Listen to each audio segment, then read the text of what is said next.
अस्सलाम वालेकुम नाजरीन, हेल्थ इश्यूज़ के साथ डॉक्टर मोहम्मद अली तलू हाजिर खिदमत है।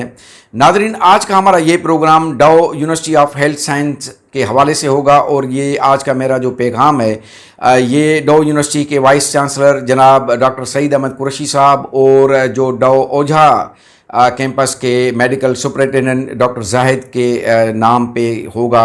हमारी बदकिस्मती ये है कि जिस भी शख्स को किसी ओहदे पे बिठा दिया जाता है तो वो ये समझता है कि ये सारा जो उसके नीचे में जो स्टाफ है, जो सारा इंस्टीट्यूट है, वो शायद उसकी पर्सनल इस्टेट है या वो उसका बादशाह बन चुका है और अब वो जैसे चाहेगा उसको जो है वो रन करेगा। वो सिस्टम से आउट हो जाता है, वो लॉ का नहीं सोचता है, वो अपने एम्प्लॉइज़ का नहीं सोचता है, वो अपने जो वहाँ पर जो एम्प्लॉइज़ हैं, जो वहाँ उनके नीचे काम कर रहे होते हैं, वो उनका कस्टोडियन नहीं होता, वो उनके हकूक़ का जो है वो निगहबान नहीं होता, बल्कि वो उनका इस्तेहसाल करने वाला बन जाता है। सिंध डॉक्टर्स इत्तेहाद का एक उसूल है कि हम जब भी एहतजाज करते हैं हम दूसरों को तकलीफ़ नहीं देते, हम मरीज़ों को तकलीफ़ नहीं देते, हम उस शख्स को तकलीफ़ देते हैं जो उस ओहदे पे बिठाया गया है, जो दूसरों को तकलीफ़ दे रहा है।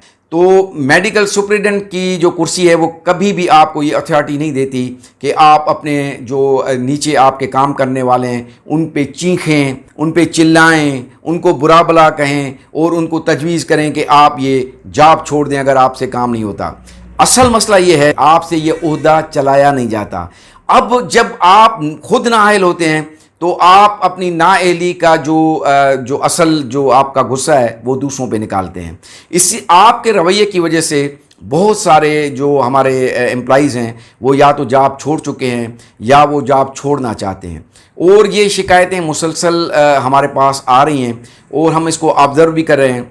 तो एक तो मैं आपसे ये गुजारिश करूँगा, आप जो अयाशियाँ कर रहे हैं इस ओहदे के नाम पे, आप जो फैसिलिटीज़ ले रहे हैं इस ओहदे के नाम पे, आप जो करप्शन कर रहे हैं इस ओहदे के नाम पे, वो आपकी सारी सहूलियात और ये सारी करप्शन आपकी एक्सपोज भी होगी, ख़त्म भी होगी और आप जो दूसरों पे शाउट कर रहे हैं तो फिर ऐसा ही रवैया कुछ आपके साथ भी अपनाया जाएगा। वाइस चांसलर साहब से भी मैं ये गुजारिश करूँगा कि एक अरसे दराज से जो है वो एम्प्लॉइज़ जो है जो डाउ यूनिवर्सिटी के हैं वो मुख्तलिफ़ तरीक़ों से तहरीक भी चला रहे हैं, एहतजाज भी कर रहे हैं, लेकिन आप एक बहुत अच्छे सर्जन ज़रूर हैं, आप एक बहुत अच्छे एडमिनिस्ट्रेटर रहे होंगे, लेकिन इस वक्त जो आपकी कारकर्दगी है वो मेरे ख़्याल में कि मुत्तमिन बख्श नहीं है। मैं आपको ये भी गुजारिश करूं सईद कुरैशी साहब कि हम आपके लिए नए नहीं हैं। हम जब आप सिविल हॉस्पिटल के जो मेडिकल सुपरिटेंडेंट थे तो हमने उस वक्त भी आपके हॉस्पिटल के बाहर भूख हड़ताल की थी और हमने अपने मुतालबात उस वक्त भी मनवाए थे और हम इससे पहले जब आप एक मीटिंग में सेक्रेटरी साहब के पास आए हुए थे तो हमने वहाँ भी थोड़ा सा अपना एक रंग दिखाया था, जो भी शायद आपको याद हो। मैं थोड़ी सी फुटेज भी दिखा देना चाहता हूँ और मैं ये भी आपको बताना चाहता हूँ कि सिंध डॉक्टर्स इत्तेहाद एक ऐसी तंजीम है जिसने दुनिया में सबसे ज़्यादा एहतजाज किया है डॉक्टर्स के हुकूक़ के लिए और हमने गिनीज़ बुक में भी अपना जो है वो क्लेम दाखिल किया है कि है दुनिया में कोई ऐसी डॉक्टर्स की तंजीम जिसने इतना ज़्यादा एहतजाज किया हो। ये मैं इसलिए तारुफ आपको करवा रहा हूँ कि आपके जहन में अब ये बात आ जाए कि डाउ यूनिवर्सिटी के जो मुलाजमीन हैं वो अकेले नहीं हैं। अब डाउ यूनिवर्सिटी के मुलाजमीन के साथ हम सब शामिल हैं, पूरे सिंध के एम्प्लॉइज़ उनके साथ शामिल हैं और अब डाउ यूनिवर्सिटी के एम्प्लॉइज़ जिनको आपने हिरासा किया हुआ है, जिनको आपने मुख्तलिफ़ तरीक़ों से, जो कोई बात करता है उसको आप नौकरी से निकाल देते हैं, जो कोई आगे आता है उसको आप जो है ना मुख्तलिफ़ किस्म की थ्रेट्स करते हैं, अब ये नहीं होगा। अब आपके सामने हम आएंगे। सिंध डॉक्टर इत्तेहाद जब अपनी तहरीक शुरू करता है किसी भी इदारे के लिए तो हमारे एक हाथ में तलवार भी होती है तो एक हाथ में हमारा सफ़ेद झंडा भी होता है। अब ये डिसाइड आपको करना है कि आप पहले सफ़ेद झंडे को, अमन को और मुज़ाकरात के ज़रिए मसले हल करना चाहेंगे। हम ये समझते हैं कि मुतालबात कुछ जायज़ होते हैं, कुछ नाजायज़ होते हैं, लेकिन उनको सुनना आपका फ़र्ज़ है, ये आपकी जॉब में है। अगर आप अपनी जॉब नहीं कर सकते, अगर आप अपनी जॉब से सिंसियर नहीं हैं तो काइंडली रिज़ाइन कर दीजिए। किसी का प्रमोशन आप नहीं कर रहे या किसी की जो जॉब है वो रेगुलाइज नहीं कर रहे, जो कानून बना हुआ है उस पर आप मेडिकल सुपरिटेंडेंट और आप लोग अमल नहीं कर रहे, क्योंकि उसके हकदार सिर्फ आप हैं। आपको प्रमोशन चाहिए, आपको जो ना उन जितने भी बेनिफिट्स हैं वो आपको चाहिए, मेडिकल सुपरिटेंडेंट साहब को चाहिए। तो मेडिकल सुपरिटेंडेंट साहब आप कुछ करप्शन में भी इन्वॉल्व हैं, ये मैं आपको अभी सिर्फ बता रहा हूँ, बल्कि हम इसको जल्दी प्रूव करेंगे इंशाल्लाह, और मैं उस पर काम कर रहा हूँ। करप्शन में भी आप इन्वॉल्व हैं, आपका एटीट्यूड नाकाबिल बर्दाश्त है। आप यहाँ पर मेरे ख्याल में कि गैर कानूनी तैनात भी हैं, क्योंकि जो स्पेशल कैडर का बंदा है वो एडमिनिस्ट्रेशन में नहीं आता। उसके अलावा आप यहाँ अपनी प्राइवेट प्रैक्टिस भी करते हैं, यहाँ से आप पेशेंट्स को भी रेफ़र कर रहे होते हैं अपनी क्लिनिक पे। आपके बहुत सारे मसाइल हैं, आपके एटीट्यूड का भी मसला है, आपकी साइकोलॉजिकल भी मुझे लगता है कि आपका कुछ इशू है, जिसको भी हम रिक्वेस्ट करेंगे कि बोर्ड बिठाया जाए आपके हवाले से।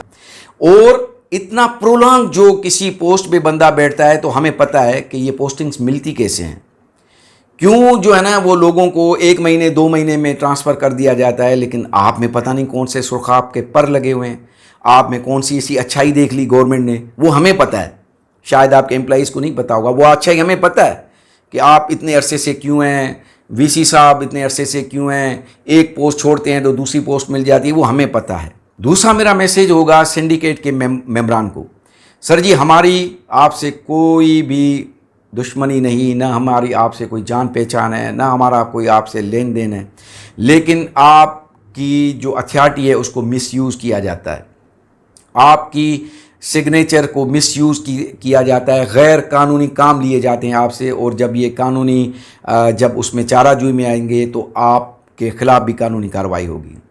पूरी पाकिस्तान में एक लेबर लॉ है, उसके लेबर लॉ के मुताबिक उसके कुछ कवानीन हैं जिसमें ड्यूटी आवर्स 42 आवर्स से ज़्यादा नहीं लिए जा सकते।